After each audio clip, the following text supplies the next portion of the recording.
Oh, hope this works.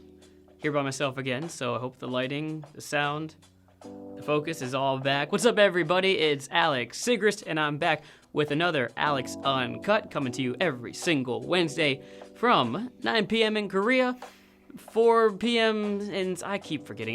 There's a list somewhere around here, and every single Wednesday, I try to give you an answer to a question that you sent in from the previous week. There are going to be 3 questions that I choose from. I'm not drinking coffee. Today, I put the questions in a little cup here, and I'm going to choose 3 of them and choose one of them to be the main question for today while saving the other 2 for just a quick answer at the end here. Please send in your questions. If you want to know something that I've got on my mind, say, I don't know, what's your favorite color, whatever you want to do, go ahead and leave that in the comments down below.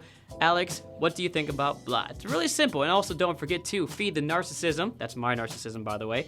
And go ahead and give this video a like if you like what I'm doing. And of course, subscribe, hit the bell. You know what to do. Everyone says it nowadays. Let's go ahead and jump into it.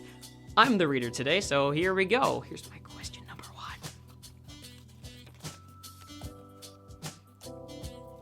1. I need to be a better handwriter. Look at how horrible this is. Can you even zoom in on that? I don't know.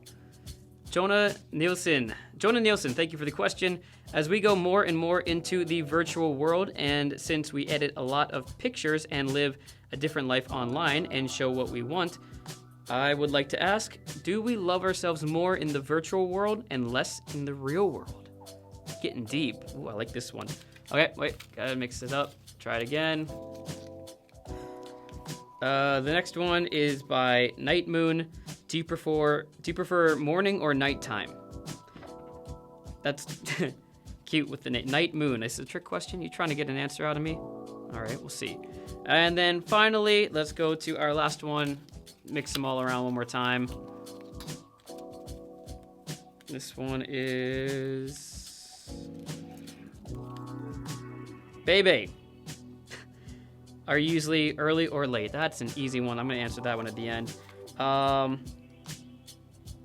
I don't know at the moment what I would say about morning or nighttime, so I'm gonna go ahead, put down the coffee cup since I don't drink coffee anyway, and answer the question from Jonah Nielsen. Do we lose ourselves more in the virtual world, or love ourselves more in the virtual world and less in the real world? The short answer is, yeah, absolutely. We love ourselves a lot less in the real world. When we go online, we like to present the best image of ourselves. Now, sometimes it has to do with the picture that we put up. Do we add enough Photoshop to it? Do we get rid of those wrinkles? Do we go ahead and fix that lighting just a little bit? Crop out the people that we don't want in the picture? It could be related to what we tweet or what we post on Facebook. Now, we're always putting our best image forward, although sometimes we are intentionally putting our worst image forward to get some help in return, but generally, we're cultivating something. There are certain posts that, I know a lot of you thinking out there, I don't do this too much. There are certain posts that you just won't put online. Maybe it's political. Maybe the political climate in your country, like America, is a little bit too at this point. You're like, I don't want to deal with responses. Curating your image. Maybe you stopped posting about when you take a shower. I mean, hopefully. But if you're still doing those 2007 tweets, that's still part of the image you're creating. Maybe you're posting sexy photos. Maybe you're posting smart photos. Maybe you're posting photos, like, I don't even know. Have you seen my Instagram? Like, I'm not really good at curating a nice Instagram, but you can tell, like, I've chosen the pictures based on how good my smile is compared to everyone else in the picture. Mine's the most important. We want to make it look like we're the happiest, like we're the prettiest, like we're having the best time, that we are the greatest. Hashtag feed that narcissism, like the video. Make sure I feel like I'm the greatest. You might think I'm being cynical, and to some extent I am. You know, I don't like it when people are putting up stuff about how great their life is, how perfect their marriage is, and yet we all know in the background, you're not really a role model. You'd be a role model if you were more honest about it. However, I'm not exactly against us doing this as well. Why would we want to post up a generic picture of our food that isn't perfectly spread out on a plate? Why would we want a picture of ourselves that isn't us at our best time? Why would we want these things? truth of the matter is, it was an inevitability. We were always going to curate our online images eventually. Everyone starts off in the infancy stage, posting tweets about what they did in the morning and what they had for breakfast. And then we just kind of grew up a little bit. Our tweets are becoming smarter. Our pictures are becoming prettier, more photoshopped. Our discussions about how intelligent we are and how the other political party is wrong are becoming more or less well thought out. So does that mean that we love ourselves less in the real world compared to our virtual world? Let's dive into that. I think this is also part of the natural progression of social media. You know, when I started in 2005, it was a funny way to post pictures online and remember the nights we had. But now we go on to 2019. That's 14 years. That's not even including MySpace. Go back to like 2003. The difference is night and day. The difference is insane, right? Back then, I loved myself equally, both in real life and online. Because it was the same guy. I mean, yeah, I had funny pictures curated up there, or like me reminding myself of what we did for the last semester of college, but for the most part, that was me. And then somewhere along the line, I started really worrying about how many likes I get. I still know how many likes I get in the first hour of every Instagram post, how many views in the first 24 hours of every YouTube video, because we obsess about it. We obsess about making sure our numbers are rising up and going up, because those numbers and those clicks and those hashtag feed the narcissisms, the sad part is when you don't get the response you want, it hurts. And so we've created the best possible image of ourselves online. And we love that image because we know deep in our hearts that's the best image we could portray. That's the best image that we could give the world. That is the best we had to offer, at least for that day and that picture and that camera that we used. We're proud of it. We're happy. The reason we don't love ourselves in the real world is because we look at the numbers after we post that picture.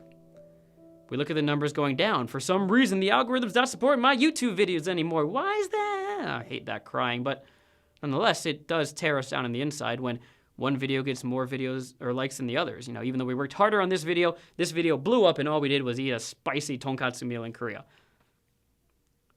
It happens. We feel bad not because of the curation that we do, it's just because we put in so much effort in that curation, and the likes and the subscriber numbers, they're all going down because we're all sort of sick of everyone's fake life.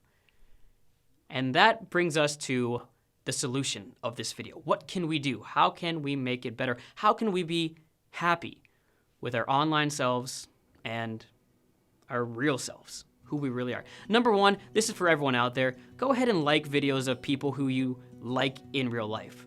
Yeah, you don't like everything. Don't give them the narcissistic post, really, but support them posting a picture of their baby.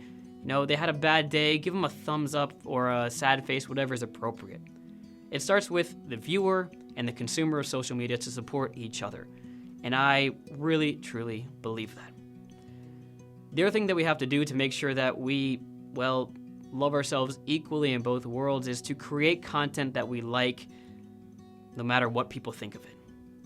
That might be posting a baby picture of you not in your best, but you know, you've got a cute baby and you want to share it with your family back at home. That may be doing a video blog about your favorite place in Seoul, Korea, because you want everyone to know about it. And even if only 5 people know about it, because only 5 people watch your video, those 5 people are gonna find out about that gosh darn best dakgalbi chicken restaurant that they've ever heard of, and they're gonna go there. And you're gonna be proud of that content.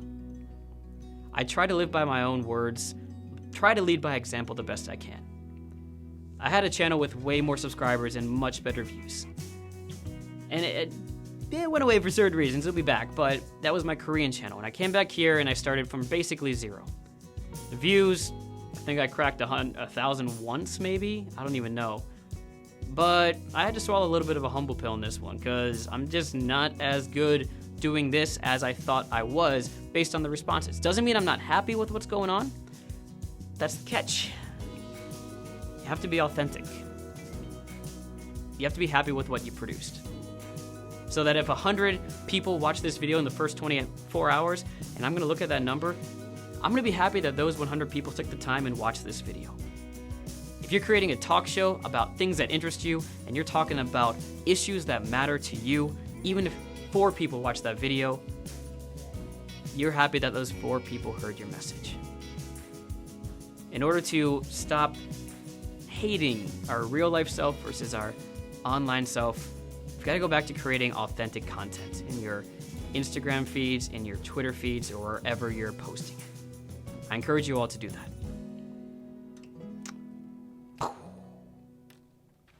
All right, that's it. I got to pick up the questions. Thank you for sending in that question. One second, please. Hold up. Okay, so we're going to go ahead and get to the other 2 questions right now. As a reminder, don't forget to leave your questions for the next video down below. Are you usually early or late, baby? Thank you. I am usually... Okay, on the technicality, I am usually early, but I am late more often than I should be. Maybe like 30% of the time, and that's not a good thing to have. But I'm very optimistic about how fast traffic goes, and I'm usually wrong. Night Moon with the question, do you prefer morning or nighttime? I love the morning, but I feel like I'm most creative and I'm most into that kind of mindset at night. And I love the stars. I gotta admit it, I love the stars. So we're gonna go ahead and go with nighttime on that one. With that being said, please leave any comments. Agree, disagree. What do you think social media has done to the minds of not only our young kids these days, but to you? You know, how has social media affected you? How's it affected me? You guys know me. Tell me what I'm doing right or wrong too. It's cool. It helps the SEO, the algorithm, if you just leave an extra comment down there below. And yeah, you know, bell, subscribe, all that jazz. Am I missing anything? I don't think so. So remember to be you, be yourself. This is Alex, Uncut, as real as it gets. See you next time.